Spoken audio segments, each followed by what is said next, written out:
60s and 70s horror film and fashion series. I'm Ashley. If you're new here, I'm a lover of 60s and 70s fashion, of course, the movies, specifically the horror movies, the music, TV shows, and everything in between, just not the values. So if you're into that sort of thing, hit subscribe and stick around. So today on our 60s and 70s horror film and fashion series, we are featuring Alfred Hitchcock's classic, the one that everybody knows, Psycho. When you think of Psycho, you think of the iconic shower scene, the house, the music. Psycho, it's well known. Released in 1960, it was ahead of its time. The way it was shot, the psychological theme, new to horror, and the gore factor. The first of its kind. And we're going to get into it today. Now, I remember when I was younger, my first experience with Psycho was going to Universal Studios Florida, and they had a whole Alfred Hitchcock, like it was almost like this little like movie type like theater that you would go in and learn about the films. And I just remember seeing certain parts of the shower scene, and they also had an area where they like recreated kind of like horror film scenes, and that was a part of it. And I was intrigued. I was like, wow, this is an interesting kind of movie. It was different from those Universal horror movies that I had seen. And that's really a huge part of Psycho becoming very popular. It was so different from what the 1950s horror was. And it started a new genre in itself. And Alfred Hitchcock became a household name. So, what is the story of Psycho about? It is about a Phoenix secretary, Marion Crane, who is played by Janet Leigh. Now, Janet Leigh, if you don't know, is the first Scream Queen. And her daughter, Jamie Lee Curtis, is like the princess of Scream Queens.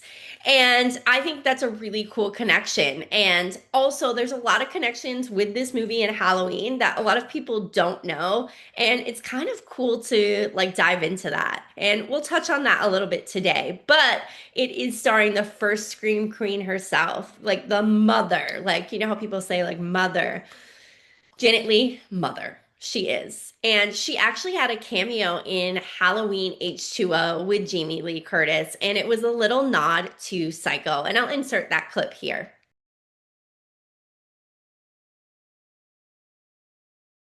Now, this Phoenix secretary, Marion Crane, she is on the lam after stealing $40,000 from her employer in order to run away with her boyfriend, Sam Loomis.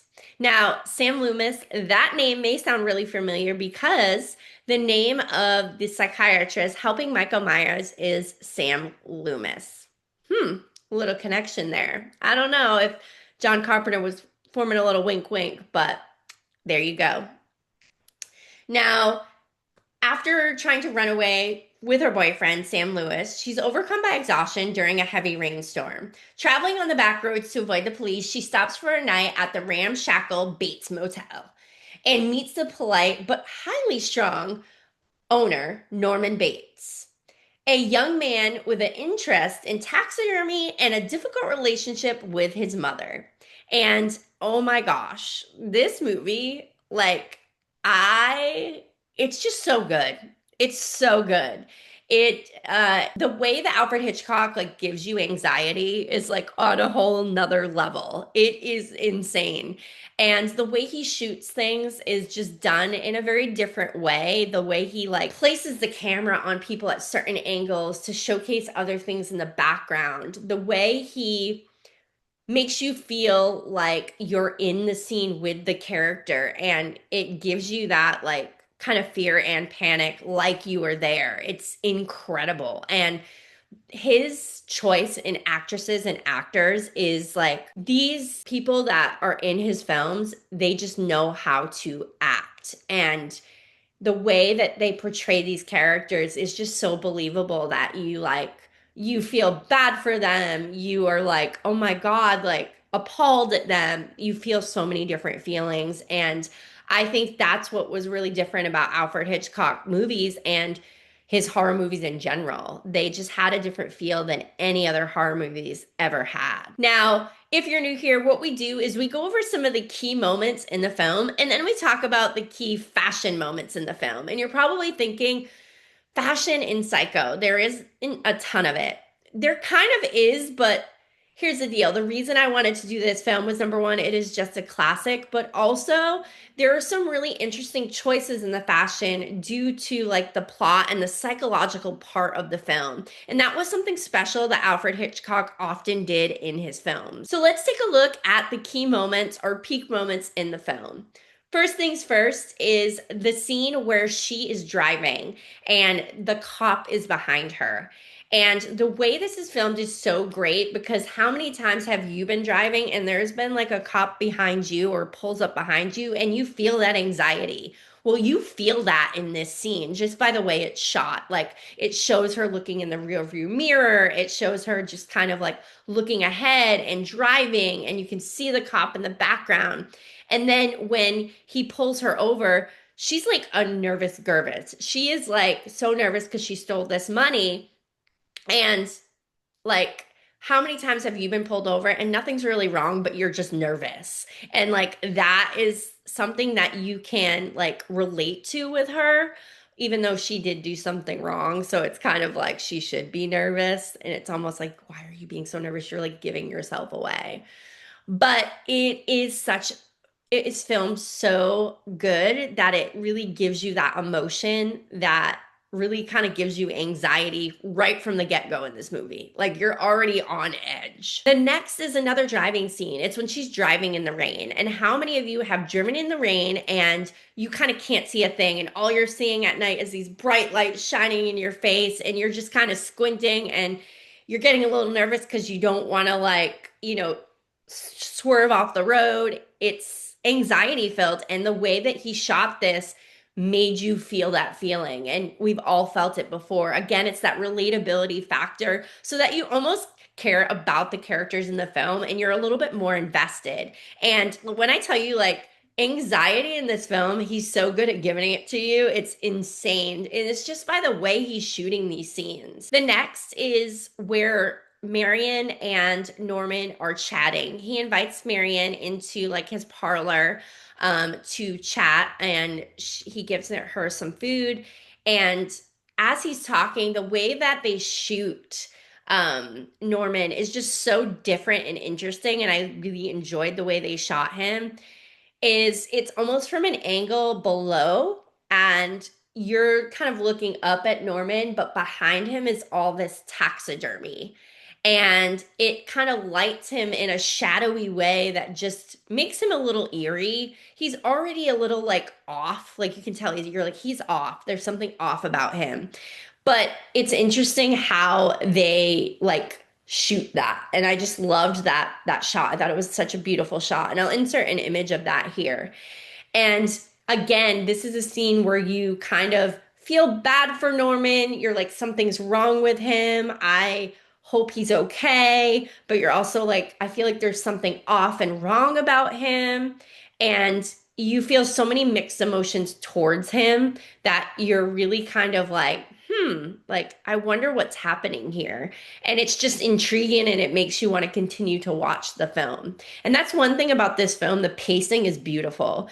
It is very like, it's never lagging where you're kind of like, all right, when is this film going to end? It is very like, there's one thing after another happening. And even when nothing is happening, it's intriguing just by the communication of the characters, what they're saying, and like the script itself is just really good. Now, of course, we have to talk about the iconic shower scene, and it is great. Number one, how many times have you feared being in the shower and someone like comes in? That's scary, like fear unlocked. Okay, great job, Alfred Hitchcock. But also just the way it was shot in the sense that it's not like these slasher films that maybe we see in the 80s or we see now, where it's like gore, where you see them like stabbing someone and there's just blood everywhere and it's just really brutal. This was very suggestive, and that's what I thought was brilliant about it. You never see the knife go in her. You hear the sound. you see the blood, but it's not like gory blood. It's just running down a drain. And you see the fear on her face, and that showcases to you what's happening. And again, it goes back to not seeing it, and in your mind it's going to be 10 times scarier, and like bravo to that. I think that was done so beautifully and shot so beautifully. And the part that I think is just really great is the part of seeing all the blood run down the drain. That kind of gives you like the idea, like, okay, she's dead, number one. And then they zoom in and her eye wide open, and she's already fallen, down on the side of the tub. And just that little like outro, I thought was brilliant. It was like, oh my gosh, like what just happened? And again, your mind's filling in those blanks of what went down, and you're just like, and the next scene is so great too, because you have, Norman coming in and being like, Mother, what did you do? And so I love the twist in that, and that you think like, oh, the mom is like crazy, like, and then you feel bad for Norman because he's now like trying to cover up for his mom, and you could tell he's like, oh my gosh, I can't believe this happened. But we know in reality that like he is the person that did this, and it's like when you find that out at the end, you're just like, wow, he's psycho. And it's like, again, it's like beautifully done the way that the storyline goes in this movie. And I think the next like peak moment is really when Marion's sister Lily goes into the house, and Sam is distracting Norman, and she gets into the house and she's looking around, and it's just really creepy. She's finding all of the mother's clothes and all these things. So she's like, the mother must still live here. And you're thinking to yourself, oh man, does she though? Like you're a little bit freaked out. And when Norman finds out that she's in the house, he runs in. So she hides. And then she stumbles upon the mother in the basement. And this scene is shot so well, where you just see the back of her, and she is like, trying to like reach for her. And just the way the camera pans and it turns around and it's a skeleton, and she just screams. And that shot of her screaming with that pan to her is just so good. And you like, or you jump because you didn't expect that the first time watching it. And you see Norman come in with the knife, and you're like, oh my God. And everything goes down so quickly. But I just love how after this they recapped it with the basically like psychologist at the police station breaking down like what happened, like what Norman is, like that Norman is not Norman anymore. Norman is like thinks he's his mother. And I thought that was a brilliant way of breaking down what happened, because otherwise you would have to put those pieces together yourself. And some people I don't think would have understood the psychology behind this film in that time. And so for that to happen, I thought that was a great move by Alfred Hitchcock to do that. But then the last scene, it leaves you with an image, and I just think it's such a great last scene of Norman in his jail cell, and he's talking to himself. His inner voice is like talking, and he leaves with just that like creepy like smile. And such a great way to end that film, like on that kind of creepy, eerie note of like what?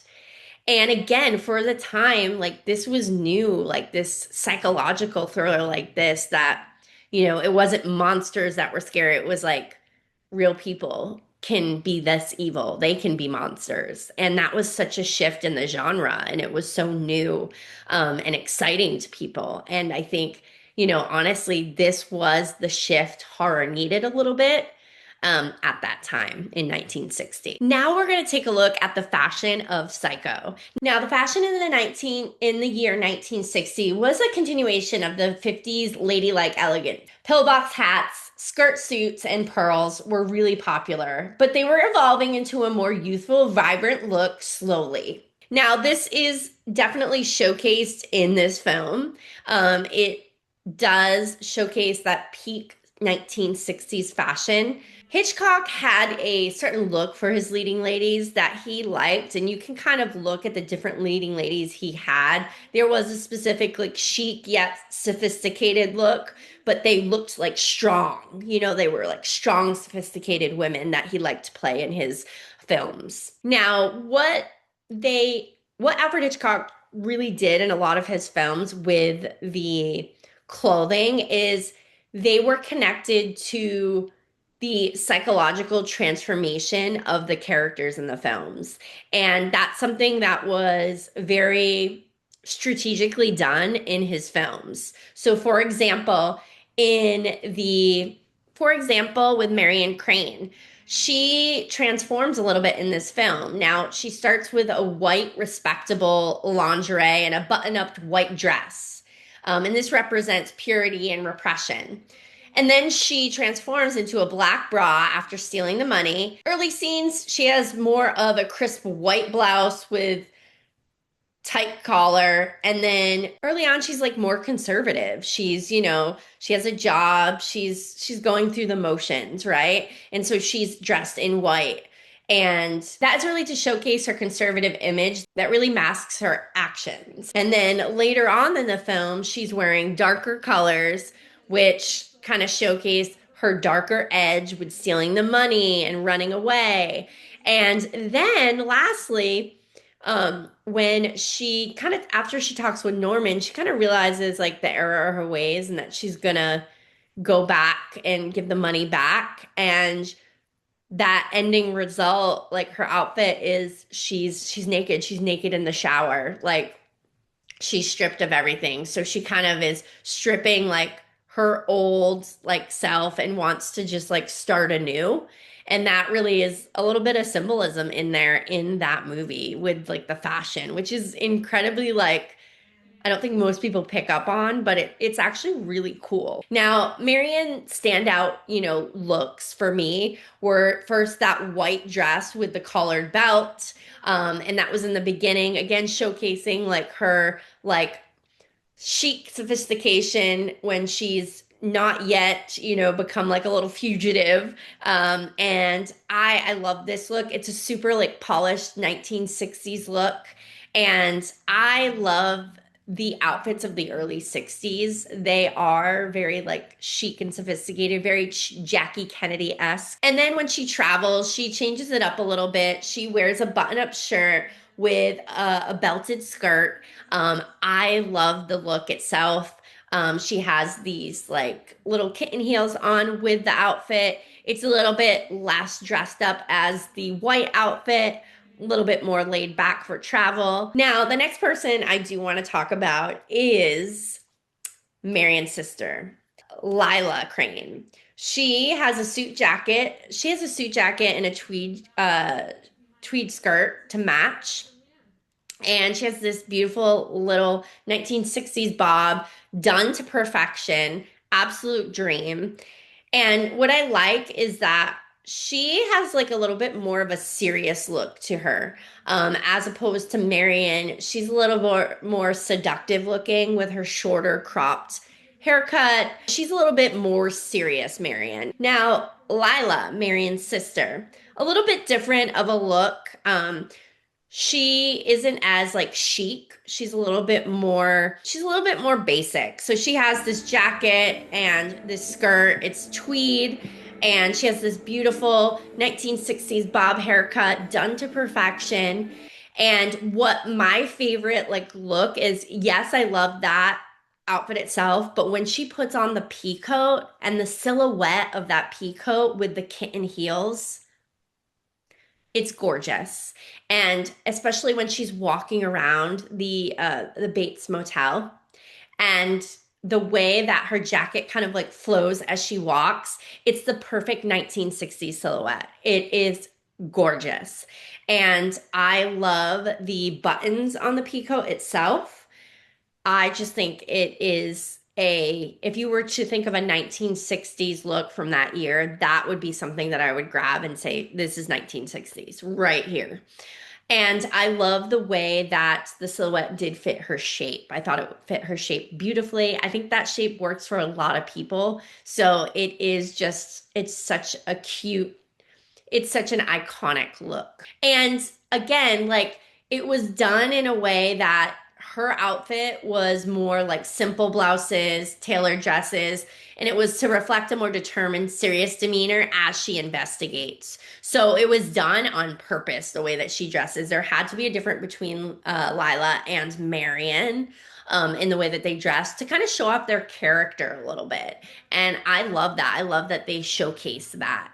And again, the fashion in this film, there's not a ton of it, but what they do have, it was methodically done in a way to really showcase the character themselves, to kind of give a little bit more insight onto what the character was about. And I love how Alfred Hitchcock did that in his films, specifically with his leading ladies. Like I said, the birds, he did that as well with Tippi Henderson, which that again another iconic outfit from the early 1960s, and he continued to do that throughout his films with a lot of the leading ladies that he had. So this was something that wasn't new to him. He continuously did that in his films, and if you watch a lot of Alfred Hitchcock films, you'll start to see that now, knowing that was what he was doing behind the scenes. Now, overall, this is a horror classic.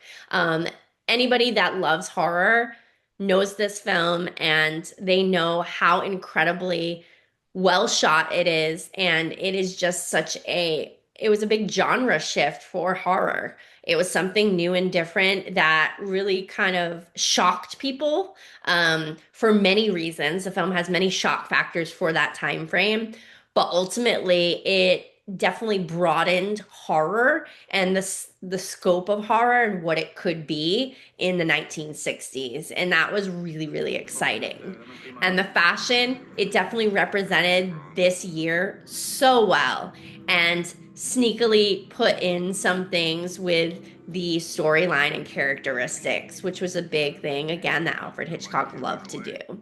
So if you love horror and you love fashion, stay tuned to our next 60s and 70s horror film and fashion series, where we're going to feature, I'm going to let it linger and make you guess a little bit of what we could do next. But also, I would love to hear what you want to see. So leave a comment below. And also, if you like all of this 60s and 70s content, subscribe. And also, if you know someone that likes it, share and like it. I truly appreciate everybody on here that does watch, and I just love this. This is fun for me. I love rewatching some of these movies and really diving into like some of the inner workings of the movies, and also looking at the fashion, because I always am looking at that too, and talking about it with you guys that love it just as much. So until next time, I'll see ya.